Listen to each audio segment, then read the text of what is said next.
정치, 법률, 사회, 문화 하나의 작은 날개짓이 경제의 흐름을 바꾼다. 주가 당락의 기승전결 카운터 펀치.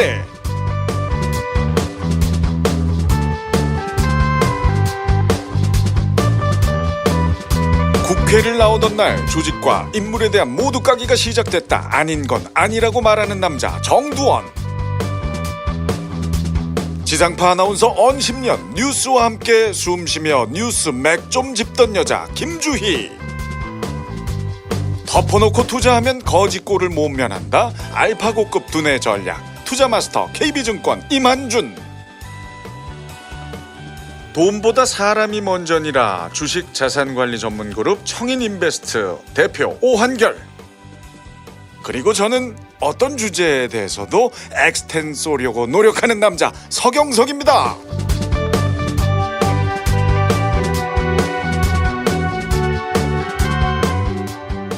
반갑습니다. 한 주간 잘 지내셨어요? 예. 네. 안녕하세요. 네, 안녕하십니까. 다들 저 건강해 보이셔서 참 좋습니다. 예. 어때요? 지금 이제 2회까지 방송이 됐는데 주변 분들 반응이 이제 슬슬 옵니까?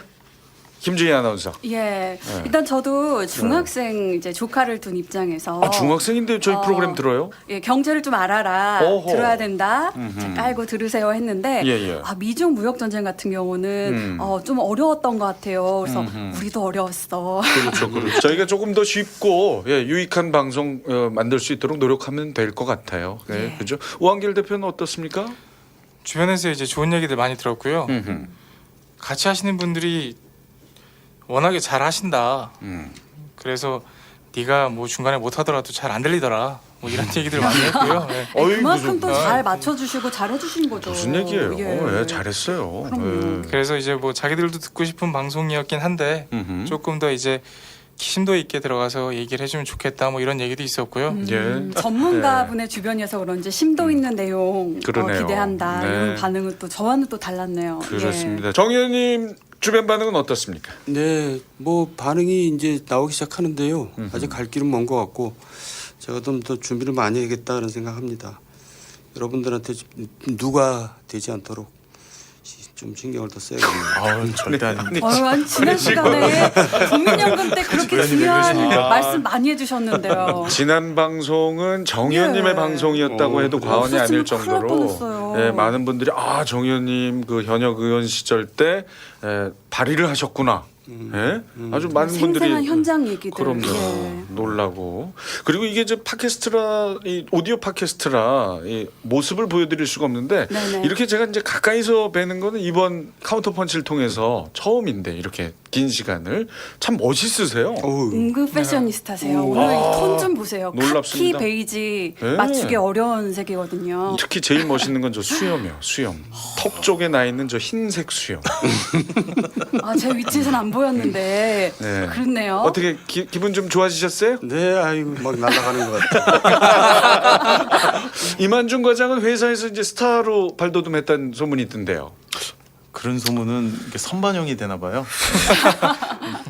아직까지는 뭐 이제 그 팩트조차도 모르는 분들이 많고요. 일단은 제 고객분들 중심으로 좀 조금씩 말씀을 드리는데 예. 이제 그분들이 말씀을 듣는 바로는 다른 팟캐스트도 듣는 분들이 있더라고요. 근데 이제 자연스럽게 비교를 간단하게 해주셨는데 그거 중요한 얘기네요. 그러니까 데이터가 다른 팟캐스트들은 그렇게 많이 안 나온다고 하더라고요. 예, 그러니까 그런 부분이 조금 이제 힘이 나더라고요. 좀 차별화된 점이에요. 저에게는 이제 자기가 잘했다. 데이터 제일 많이 가져온 분이잖아요. 우리 팀 모두 잘한 것 같습니다. 그래요. 네. 뿌듯했습니다. 자, 매주 수요일 업데이트되는 카운터펀치 팟빵, 파티, 아이튠즈 그리고 청인인베스트 홈페이지에서 청취하실 수가 있습니다. 검색창에서 카운터펀치 찾아서 구독 또 하트 눌러주시고 응원글 다뤄줬으면 하는 주제 질문 많이 남겨주시기 바랍니다. 카운터펀치 오늘의 첫 번째 주제를 공개합니다.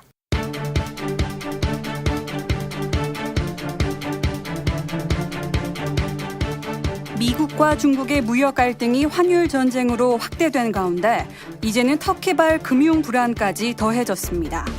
최근 터키 화폐 가치가 폭락하면서 신흥국 금융시장 전반에 위기설이 확산되고 있습니다. 미국, 중국에 이어 터키발 악재까지 우리 증시에 미칠 영향은?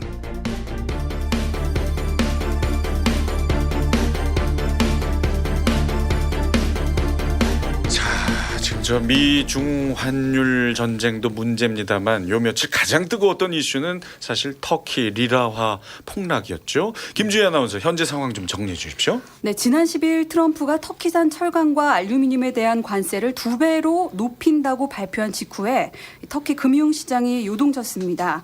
그 외에도 스파이 혐의로 2년 넘게 붙잡혀 있는 미국인 목사를 석방하지 않으면 관세에 이은 추가 경제 제재를 예고를 했고요. 이런 트럼프 발언 하루 만에 터키의 리라화 가치가 20% 이상 폭락했습니다.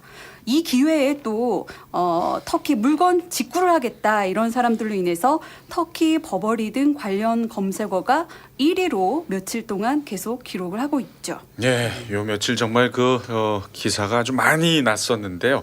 현재 리라화 어느 정도까지 가치가 떨어진 겁니까? 예. 12일 이제 외신 발표 후에 터키의 리라화 환율이 일단 연초 대비해서 40% 정도 거의 반토막이 났습니다. 중요한 거는 아르헨티나가 앞서서 5월 달에 이제 IMF 구제금융을 신청을 했거든요. 일단 왜 이런 일이 일어났는지에 대한 내용은 이제 앞서 김주희 아나운서님이 잘 말씀을 해주셨고 일단 이 두 나라의 공통점은 단기 외채가 외환 보유액보다 더 많습니다. 그러니까 단기간이라고 하면 1년 아닙니다. 그러니까 1년 안에 갚아야 될 부채가 지금 외환 보유고보다 더 많다는 건데 지금 이제 신흥국의 외환 보유액 대비 단기 외채는 1년 아닙니다. 1년 안 이제 그 갚아야 될 돈 현황을 이렇게 보게 되면 아르헨티나는 지금 138% 정도 나오고 있고요. 터키는 111% 정도 나오고 있습니다. 그리고 이제 그 다음 순서가 지금 말레이시아일 가능성이 있는 게 말레이시아가 거의 100%에 육박하고 있고요. 그 다음에 남아공, 폴란드, 그러니까 남아공은 67%, 폴란드는 44% 이렇게 나오고 있는 상황입니다. 우리가 위험하다고 하는 브라질 같은 경우에는 16%밖에 되질 않아서요. 일단 이제 단기간에 문제가 생길 가능성은 없고 터키 같은 경우에 외환 보유액이 1,000억 불이 조금 넘습니다. 근데 지금 단기 외채가 1,200억 불이 넘어가고 있거든요. 그러니까 일단은 지금 이제 아르헨티나 다음으로 IMF에 구제금융 신청할 가능성이 상당히 높고요. 그리고 또 하나 좀 덧붙이자면 우리 미스터 둠이라고 불리는 부정적 전망을 주특기로 하는 이제 교수가 한 명 있잖아요. 우리 그 뉴욕 시립대 그렇죠? 폴 크루그먼 교수인데 이 양반이 이제 어쨌든 이제 트위터 트럼프를 닮았는지 트위터에다가 어제 이제 썼습니다. 예. 1998년 아시아 외환 위기하고 비슷하다. 그런 얘기를 했거든요. 그래서 이때 이제 아시아 외환 위기가 터졌던 거는 태국의 바트화가 폭락하면서 이제 시작이 됐고요. 결국에는 이제 외화 부채가 이제 눈덩이처럼 불어나는 게 문제의 이제 촉발점이 됐습니다. 그거 앞서서 화폐 가치 하락이 또 이루어진 거고요. 그래서 그때 당시에 이제 98년 금융위기 직전 97년 인도네시아 외화부채 비율이 GDP 대비해서 65% 수준이었는데 환율 폭등하면서 그 다음에 168%까지 치솟았습니다. 그래서 100%가 넘어가면 위험하다 보시면 되는 거고요. 태국 같은 경우에도 55%에서 100%까지 급등을 했었고요. 그래서 지금 IMF 구제금융 신청할 가능성이 상당히 높아졌다 그렇게 보시면 터키가. 네. 우리 오한결 대표. 지금 이만준 과장께서 말씀하신 거의 같은 내용으로 보고 있고요. 그렇다고 해도 이제 터키가 지정학적 위치로 되어 있는 게 지금 상당히 주요 요지거든요. 2차 대전 이후에 러시아에 대한 어떤 공격을 다 막아주거나 중동 지역에 이스라엘이라든지 터키 그리고 인도 이런 식으로 해서 미국의 우방국들이었는데 경제 제재가 들어가면 이번에 터키에서 말을 한 게 러시아와 다시 한번 동맹을 하겠다. 좋은 협의를 하고 있다. 이런 내용들이 나왔어요. 그렇다 보니까 아무래도 추가 경제 제재가 들어가기엔 부담스러울 거라고 생각이 들고요. 지금 문제의 요점이 목사라는 것에 조금 더 부각이 되고 있거든요. 네. 그래서 이게 경제 제재라는 것 자체를 미국인 목사 하나 때문에 나라 대 나라가 이렇게까지 할 필요성이 있나라는 이제 의견들이 많이 나오고 있습니다. 네. 그러니까 미국인 목사 석방 문제 때문에 이렇게까지 한 건 아니지 않습니까? 어떻습니까? 사실은 이제 대놓고 미국의 이제 적대 국가로 지금 나와 있는 건 이란입니다. 이란 핵협정 관련돼서도 얼마 전에 이제 뭐 파기했다 뭐했다 그렇게 계속 나오고 있는데 지금 터키가 이란이랑 손을 잡고 있는 상황이고요. 아하. 에르도안 대통령 자체가 일단 반미 성향이 강합니다. 그렇기 때문에 그 에르도안 총리가 지금 요 사태를 이제 미국과 협상을 할 가능성이 있는지에 대해서 시장에서는 상당히 회의적으로 지금 보고 있습니다. 그래서 파국으로 치닫을 가능성이 상당히 높다. 그래서 걱정이죠. 예, 이게 참 관세 2배로 높인다는 건 정말 강력한 이야기인데 거기에 맞습니다. 지지 않고 예. 대응하겠다는 자세니까요. 그렇죠. 뭐 집에서 자고 있는 뭐 그 달러화를 다 가지고 나와라 뭐 이런 금 갖고 와라 금 이런 갖고 얘기도 있고요. 예 금모으기 운동도 금으로. 아니고 예. 그게 참 웃지 못할 이야기가 이제 그 버버리 예. 터키 가서 예. 사오겠다. 10년 전부터 이제 해외 사이트를 예. 통해서 직구를 했던 사람으로서 예, 이 뭐 유로화, 예. 달러 뭐 이런 거에 조금 민감했었거든요, 저도. 예. 이게 참 세속적인 얘기긴 합니다만 세속적인 얘기긴 한데. 사실은 진짜 엄청 싼 거죠 지금 현재. 그쵸, 예. 뭐 217만 원짜리 버버리 코트가요, 뭐 52만 원, 오분의- 네, 반의 반값이라고 하니까. 세상에. 예. 약간 표정이 지금 이미 지르고 오신데요.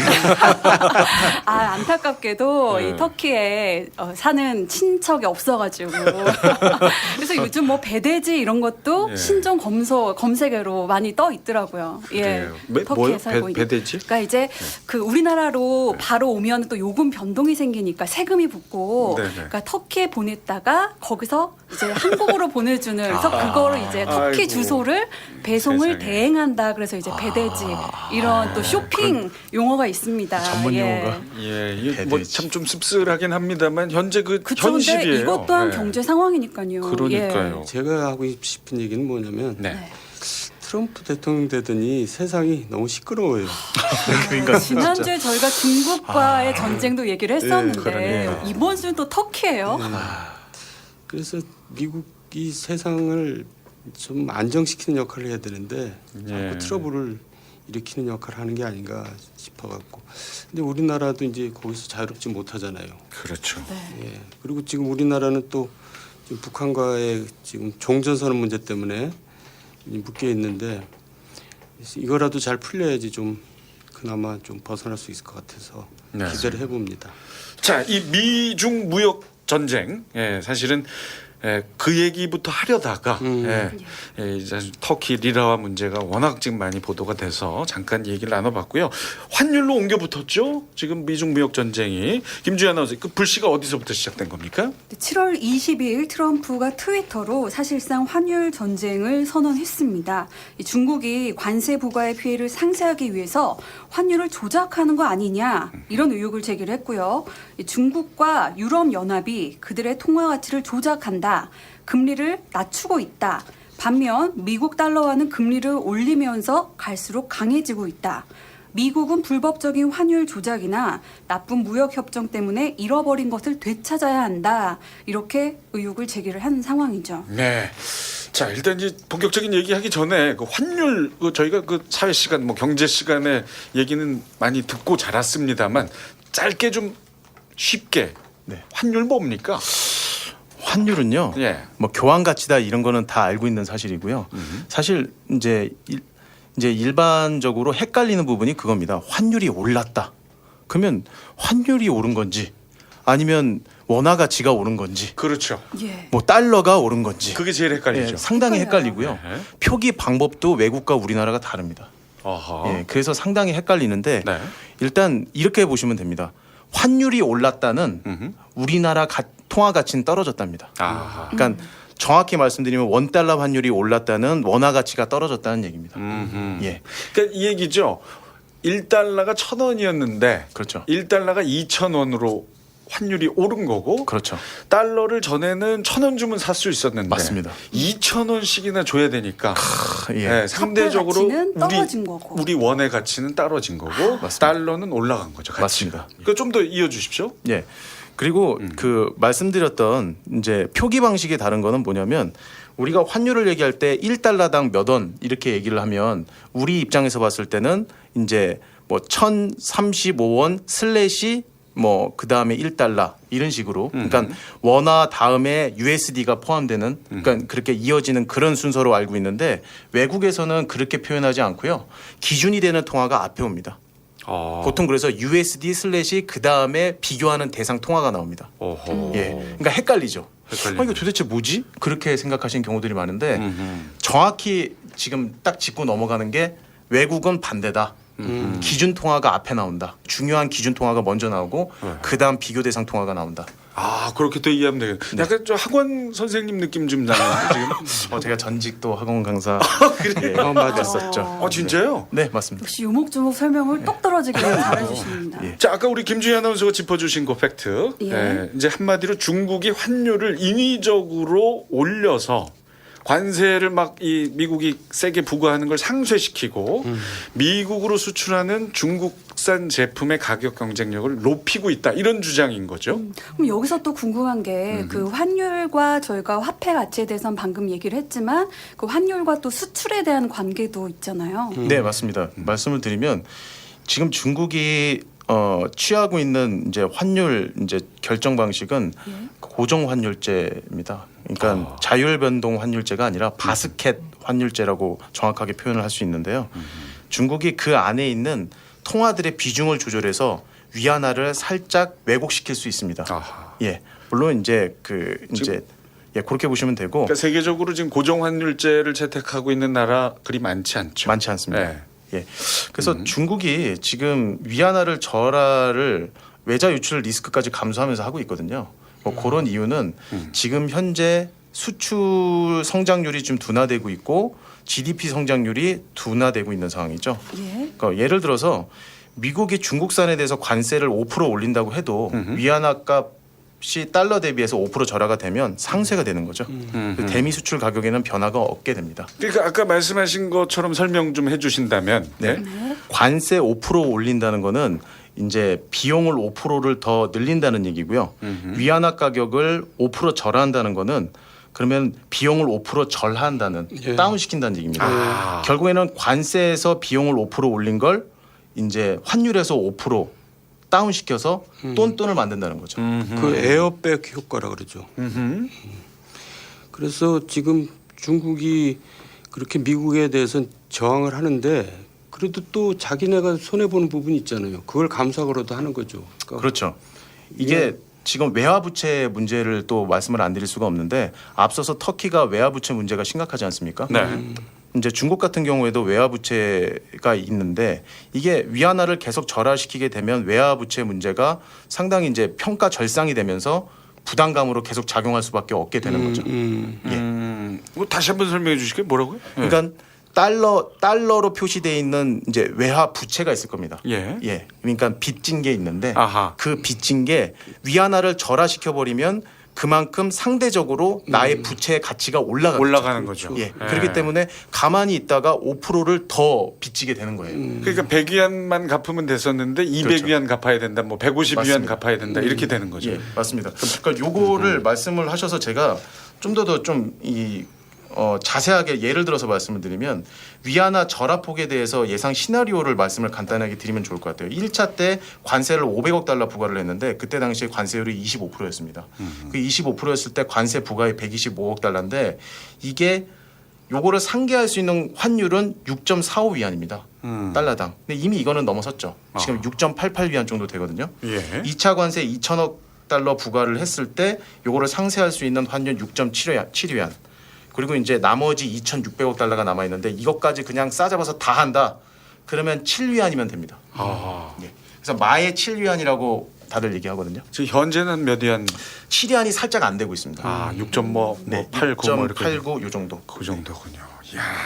그러니까 중국이 지금 아직까지는 뭐 계속 대응하고 있고 미국 입장에서는 지금 조작까지 해서 지금 이러는 거 아니냐. 네. 뭐 이렇게 지금 싸움이 붙고 있는 너네 거예요. 조작 아니야? 네. 이러면서. 근데 그 김주희 아나운서 아시겠지만 환율 예. 조작국으로 만약 지정이 되면 네네. 여러 가지 문제가 있지 않습니까? 그러니까요. 네? 정 의원님이 더 자세히 아실 것 그렇죠. 같아요. 예, 조작을 하고 있는 게 맞죠.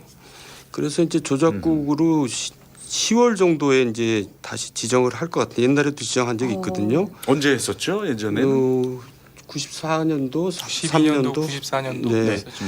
미국 연방 정부 조달 시장에 참여가 불가능해지고요. 아하. 또 이제 환율 조작국에 투자한 미국 기업에 대한 금융 지원 금지, 이제 강력한 제재가 들어가는 거죠. 강력하네요. 진짜 강하네. 예, 그래서 사실 센 건데 이제 요새 SNS상 이렇게 돌아다니는 글이 있어요. 그러니까 예. 중국 길림성 그 교수가 이제 쓴 졸업식에서 이제 한 말인데 우리가 사실 지는 지금 게임을 하고 있다. 졌다 이미. 그러니까 이거 우리가 이걸 이겨내려고 하지 말고 타협을 해야 된다라는 주장을 했는데 왜 그러냐면 이제 복잡한 얘기가 많지만은 전문가들도 있지만은 쉽게 말하면 미국이 통화 그 달러가 이제 기축 통화라 그래서 본 세계에 기준되는 돈이거든요. 그러니까 미국은 문제가 생기면 또 달러를 계속 찍어내면 됩니다. 딴 나라는 돈을 막 찍어내면 문제가 되는데 미국은 찍어내도 되거든요. 그렇기 때문에 못 이긴다는 얘기예요. 이제 궁극적인 결론은. 그래서 지금 이 결국 중국이 지금 결국 손을 드지 않을까 저는 그렇게 예상하는데 이거 지켜봐야죠. 여기서 포인트 하나만 조금 짚어드릴게요. 예전에 이제 대만, 중국, 한국도 이제 환율 조작국으로 지정이 된 적이 있었습니다. 그러면 트럼프가 여기서 중국이 환율을 절하한다는 거에 대해서 되게 뭐랄까 조금 약간 불쾌하는 이유가 환율이 절하되고 관세 부과한다고 해서 수출이나 수입 품목이나 아니 물량들이 많이 줄질 않았어요. 그러니까 실제로 트럼프가 생각하는 건 관세 부과했지만 관세 부과에 대한 효과를 못 거둘 거라는 거죠. 수출과 수입은 그대로 유지가 될 거기 때문에. 그러면 결국엔 뭐 무역 적자는 그대로 이어갈 거고 중국은 중국대로 상세가 될 거라.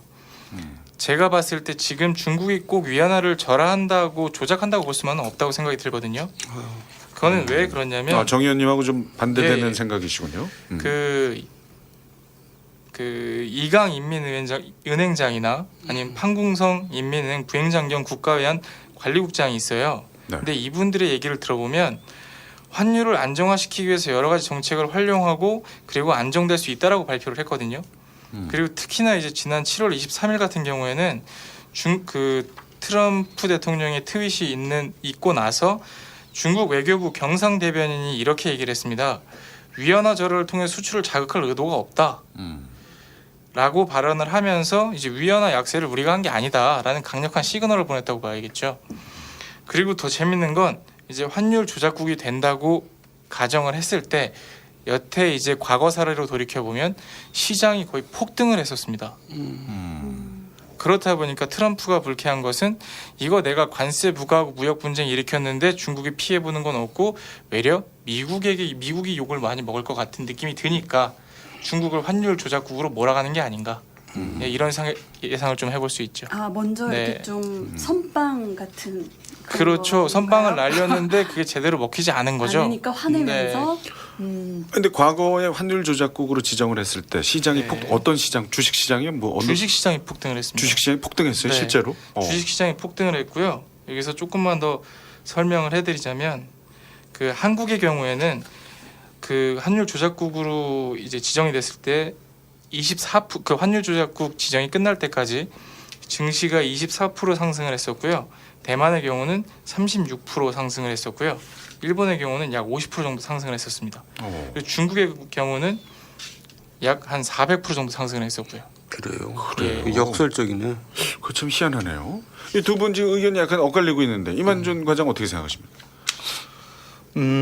일단 그 위안화가 절하되는 부분은 복합적입니다. 이것도. 그러니까 의도적으로 이제 그 인민은행에서 의도하는 부분도 있지만 일단 지금 전체적으로 단순하게 중국 본토에서 외부로 달러가 빠져나가기 때문에 지금 위안화가 지금 빠지고 있는 거거든요.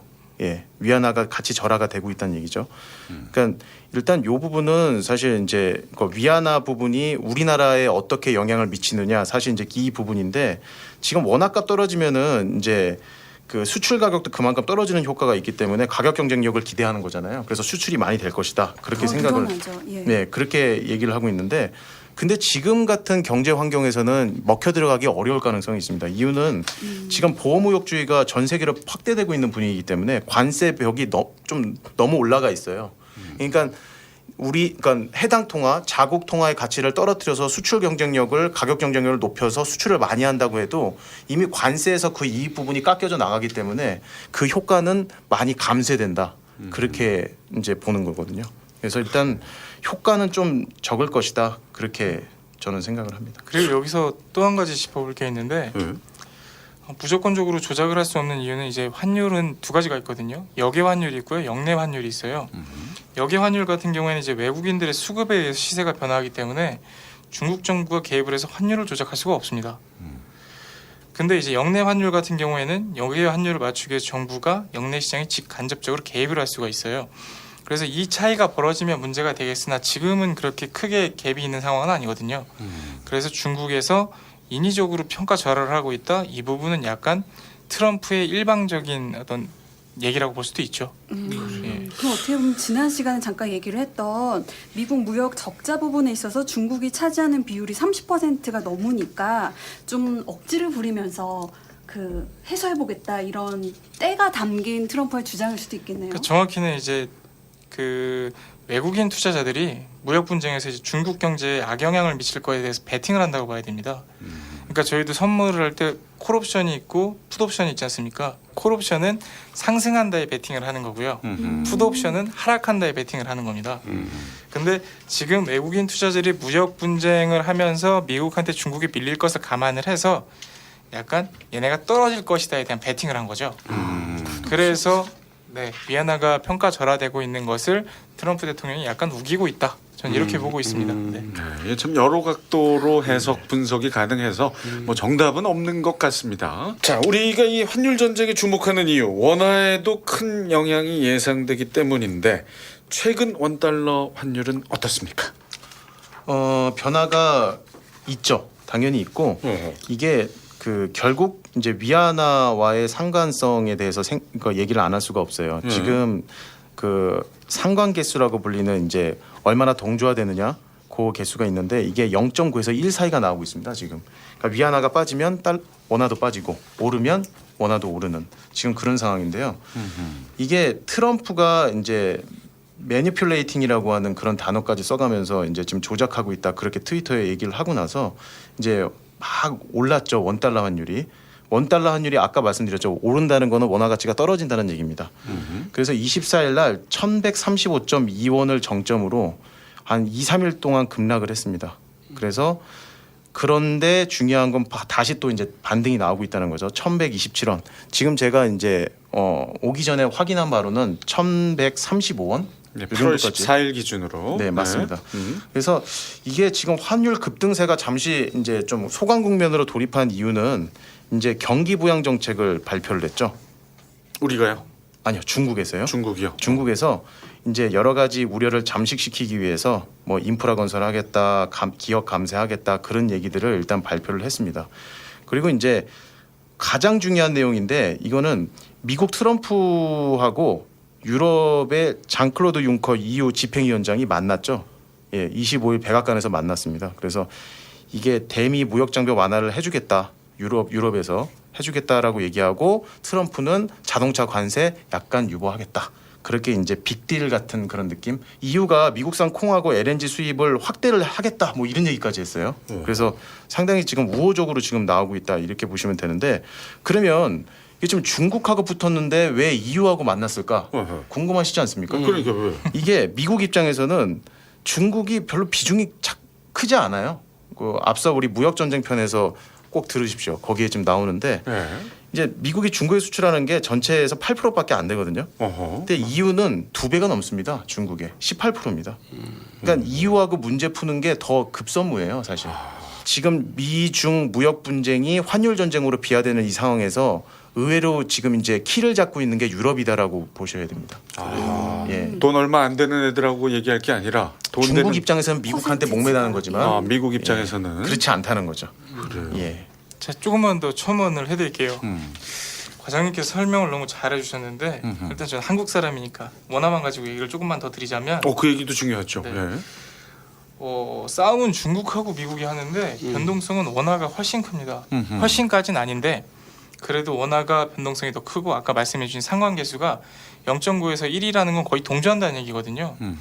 동조하고 있는데 불구하고 실제로 우리나라가 변동성이 더 큰 이유는 미국과 중국이 싸우는 거지만 그보다 우리나라가 외부 변수에 더 취약한 환경을 가지고 있다. 이렇게 보셔야 될 것 같습니다. 일단 이 내용이 앞으로 이제 진행되는 방향은 미국이 유럽과 손잡고 중국을 압박하는 그림이 될 거다. 저는 그렇게 보는 거죠. 그러니까 왜냐하면 EU 입장에서도 미국이 20%예요. 미국이 유럽에 수출하는 것보다 더 2% 정도 더 수출을 합니다. 미국과 EU가 훨씬 더 중요한 파트너다라고 보셔야 됩니다. 네. 자, 이 얘기 이제 좀 정리하기 전에 마지막으로 그 위안화의 가치가 떨어지는 것이 한국 증시에는 호재로 작용할 거다라는 분석도 보이거든요. 이 부분을 좀 설명을 좀 부탁드립니다. 제가 먼저 말씀드리겠습니다. 네. 제가 볼 땐 절대 그렇지만은 않은 것 같고요.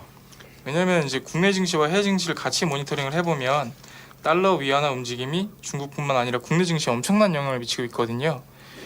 국내 증시 관련해서 뉴스 플로우를 한번 보시면 한국 증시 급락 원인 중 하나가 위안화 가치 급락으로 지목이 되고 있습니다. 그러니까 이처럼 지금 시장 상황에서 위안화 약세가 유지되는 것은 국내 증시의 투자 심리를 굉장히 위축시키는 요인이기 때문에 호재라기보다는 악재라고 보는 게 맞고요. 그렇다 보니까 대기업이나 가치주를 선호하는 현상이 생겨버립니다. 이 성장주들을 그 신흥국이라고 설명을 해드리면, 네, 이제 뭐 미국이라든지 이제 주요 6개국이 있지 않습니까? 그래도 그 다른 나라보다 우위에 있는 안전자산이라고 평가되는 달러 쪽으로 들어가고 있다라고 보시면 될 것 같습니다. 그렇군요. 네, 구체적으로 수치로 말씀을 잠깐 드리겠습니다. 6월부터 미중 관세 관련돼서는 이슈가 이제 불거졌고요.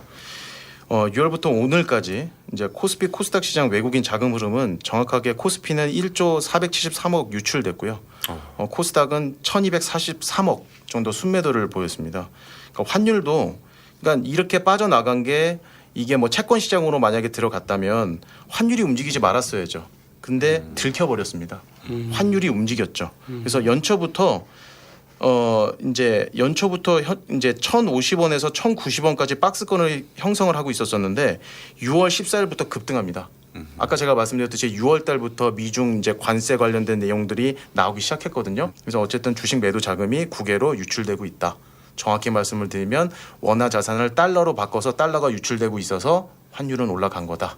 그렇게 보여집니다. 재밌는 얘기 하나 해드릴게요. 이게 정치적인 얘기도 같이 섞여 있는 건데 박근혜 정부 시절입니다. 약간 2015년도부터 박근혜 정부가 이제 안 좋았을 시절, 제가 뭐 말로 표현은 못 하겠고 좋았던 적이 있어요? 예, 그러니까 이제 이제 그 국민들이 다소 박근혜 네. 정부를 무너뜨리려고 하던 시절, 그 당시도 이제 메모리 반도체 슈퍼사이클이라 그래서 삼성전자나 하이닉스로 외국인 자금들이 대거 들어옵니다.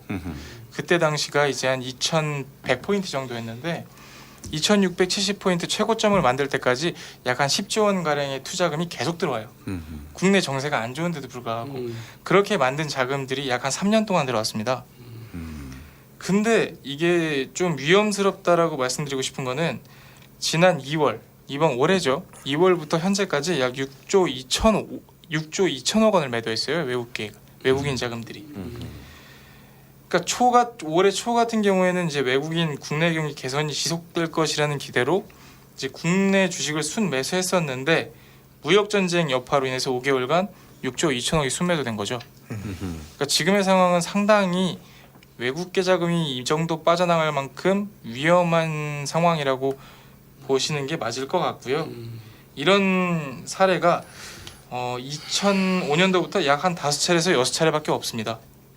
지금 이제 우리나라의 증시는 약간 심각한 수준으로 평가해도 될 만하다. 그럼 그렇게 이렇게 보셔도 될 것 심각한 같습니다. 수준으로 평가되고 있는 상황이라면은 뭐 국내 투자자들은 투자를 하는 게 맞을까요? 아니면은 이렇게 스탑하고 있는 게 맞을까요? 솔직히 말씀드리면 이런 시장에서도 수익 나는 종목들은 분명히 있죠. 기업들도 있고요. 잘 나가는 기업들도 있긴 한데 중요한 건 연기금이 어제 그 약 한 1,500억 정도를 매도를 했거든요. 연기금이 지금 최장기간 계속 매도를 하고 있습니다. 그리고 말도 안 되는 그 아웃소싱 자금들을 빼가지고 그러니까 아웃소싱 자금이라는 건 운용사와 증권사에 이제 투자를 해달라고 빌려줬던 자금들이죠. 그 자금들을 회수하면서 런던에 부동산을 사겠답니다. 국민연금도 이러고 있는 상황인데 예, 투자자들한테 무조건적으로 지금 시장에는 투자를 해도 된다라고 말하기는 약간 좀 어렵다고 볼 수 있죠. 솔직히 말씀드려서. 사실은 그 투자를 해도 된다라는 얘기는 어느 시기에도 말하기 쉽지 않죠. 예.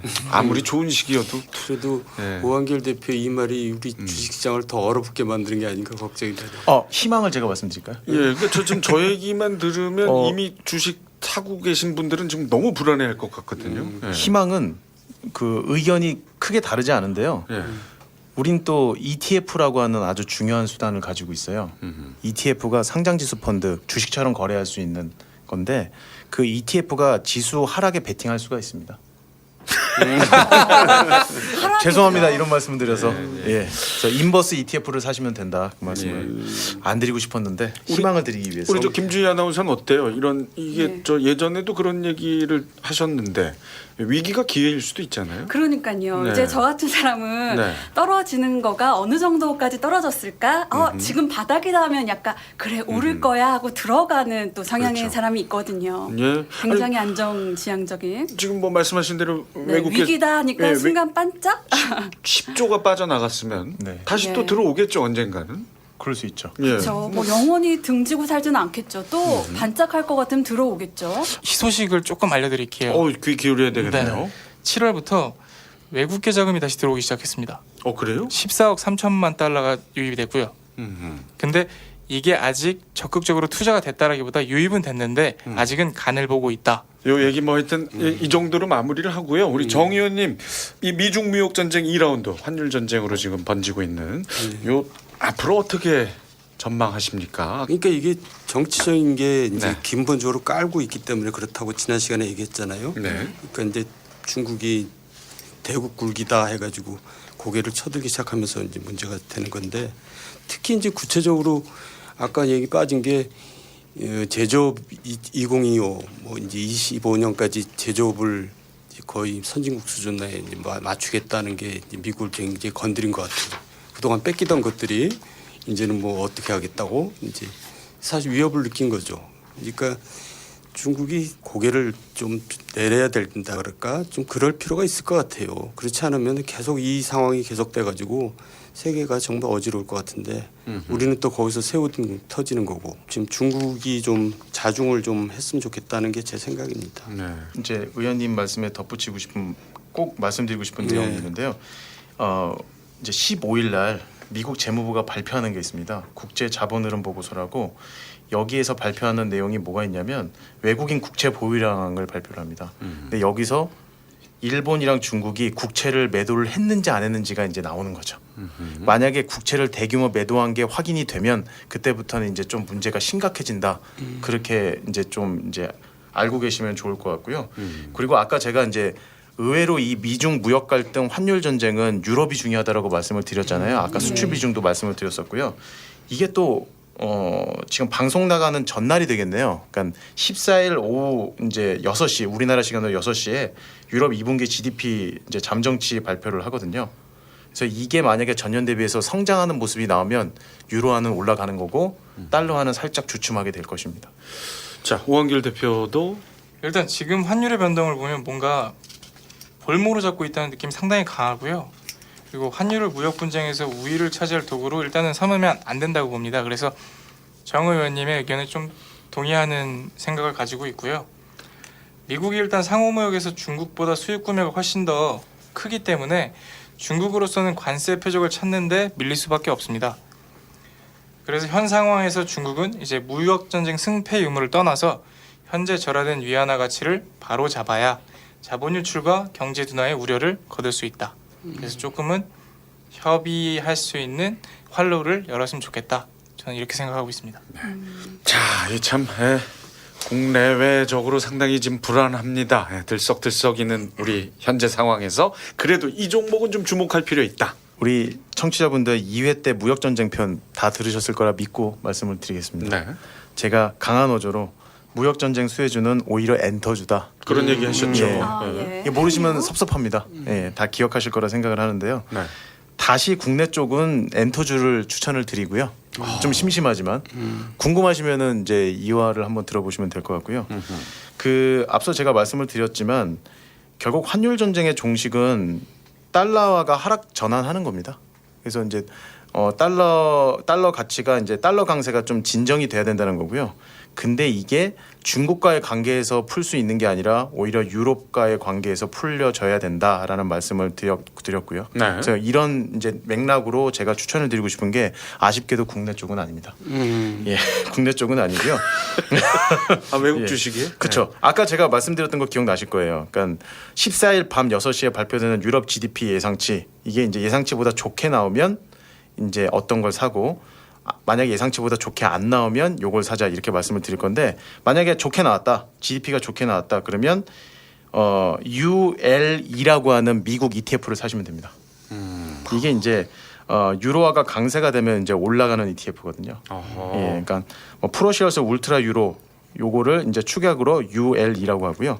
근데 만약에 GDP가 좀 안 좋게 나왔다. 유럽 GDP가. 그러면 EUFX라고 하는 ETF를 사시면 됩니다. 이거는 약세 베팅하는 겁니다. 그러니까 만약에 유로화가 더 떨어지면 지금 갭락으로 떨어졌거든요. 터키 문제 터지고 나서. 근데 이게 여기서 더 빠지게 되면은 이 ETF는 상승하는 거죠. 예. 그럼 이때 리라화가 이렇게 떨어지고 이때 투자 개념으로 리라화를 사는 거는 어떤가요? 도박입니다. 도박인가요? 제가 봤을 때 토박으로 보이고요. 김주희 아나운서가 저런 면이 있다니까요. 아 옛날에 네. 이거 말씀드려야 될 것 같은데 조지 소로스 아시죠? 예, 예. 되게 좀 이름이 상당히 좀 강력한데 그 채권 쪽 투자 이제 전문으로 하는 이제 조지 소로스라고 하는 글로벌 인베스터가 그 옛날 그 그리스 그 재정 위기 터졌을 때 국채를 샀어요. 예, 뭐 수익은 뭐 2배 이상 난 걸로 제가 알고 있는데 그런 어떤 관점에서 보게 되면은 그 김주희 아나운서가 지금 얘기하신 조지 거는 소로스와 제가 좀 통하는 면이 있네요. 투자의 대가랑 거의 뭐 김주 소로스. 근데 말씀하신 게 소로스. 계속 일맥상통하는 것 같은 게 네. 그 위기에 그렇죠. 위기에 배짱 있게 떨어질 때 베팅을 한다라고 말씀을 아무도 하시잖아요. 배팅 못 하거든요. 네. 지금. 아 그래요. 하고 싶어도 못 하는데 이제 말씀하시는 거 그러니까, 보니까 그렇죠. 큰 돈 버실 것 아, 이거 같습니다. 이미지는 상당히 점잖고 정갈한 느낌인데 1, 정말 2%뭐 생각하실 것 같은데. 하이 리스크 하이 리턴. 네? 그 SBS 퇴직금을 다 날렸다는 얘기. 소문이 아닌가요? 아 왜요? 첫 시간에 말씀드렸지만 그 낮을 때 들어가서 수익을 얻었죠. 이번에 리라로 복구를 그냥 하시려고. 뭐좀 예. 2배 해서 네. 나왔었어요. 대단한 분이에요. 자, 아무튼 뭐 그 외국 상황과 국내 엔터주까지 주목하라. 실제로 그 엔터주 상황이 요즘 괜찮은 것 같긴 하더라고요. 이제 요즘 꿈틀꿈틀하고 있습니다. 네. 예. 자, 그리고 오한결 대표. 저는 이제 경기 방어주의 성격까지 같이 띄고 있는 기업인데요. 혹시 아기가 뭘 먹는지 아십니까? 다 키워보셨으니까 아시죠? 분유. 애기요? 예, 이유식. 이유식 분유를 먹지 않습니까? 근데 이제 많은 방송에서 방송된 게 중국에는 약간 뭔가 저품질이거나 퀄리티가 떨어진다, 음식 가지고 장난한다 이런 인식들이 많지 않습니까? 그래서 한국 제품들을 많이 선호합니다. 아하. 맞아요. 맞아요. 근데 여기에서 딱 이제 포인트가 될 만한 게 중국에서 산화 정책을 완전 철폐하겠다. 이제 가능성을 제기한 거죠. 그래요? 네. 무역 분쟁이 일어나다 보니까 내수 시장을 더 키우겠다는 겁니다. 네. 중장기로 봤을 때. 그래서 이제 중장기로 내수 시장을 더 확대시켜서 최근 무역 분쟁으로부터 발생하는 외부 충격을 줄이기 위한 전략인 것 같은데 이럴 경우에 저는 메일 유업 메일 유업을 추천드리고 싶고요. 그 경기 방어주라고 말씀드린 이유가 올해 초부터 지금까지 시장이 그렇게 좋지만은 않았지 않습니까? 그런데도 불구하고 현재 주가는 올해 초보다 약 30% 정도 상승했습니다. 그래요. 예, 견고한 흐름을 보여주고 있어서 네, 메일 유업 추천드리고 싶었습니다. 그렇군요. 좋네요. 분유, 우유주. 예. 빙그레는 어떻습니까? 안 그래도 브라보코 먹었거든요. 바나나 우유. 예. 예. 좀 많이 늦었어요. 저희들의 추억을 돋는 시대의 걸작이죠 바나나 우유. 그 빙그레 바나나 우유. 홍콩 시장에 홍콩 그 왜 슈퍼마켓 같은데 중국 사람들이 그렇게 몰려가서 그러니까 10년 전에 그랬다고. 바나나 우유를 막 완전 싹쓸이 하고 나서 제가 한국에 돌아와서 그때 홍콩 촬영 갔을 때인데 빙그레 주식을 샀었는데 기가 막히게 오르더군요. 예. 그게 1회차 때 일회차 말씀하셨죠? 맞습니다. 그래서 역시 다들 이렇게 기억력이 좋으십니다. 혹시 못 들으신 분들 위해서 자 8월 셋째 주 카운터펀치 첫 번째 주제 미중 무역 전쟁에 이은 환율 전쟁 그리고 터키 리라화 폭락까지 여기서 이야기를 마무리하고요. 두 번째 이슈 우리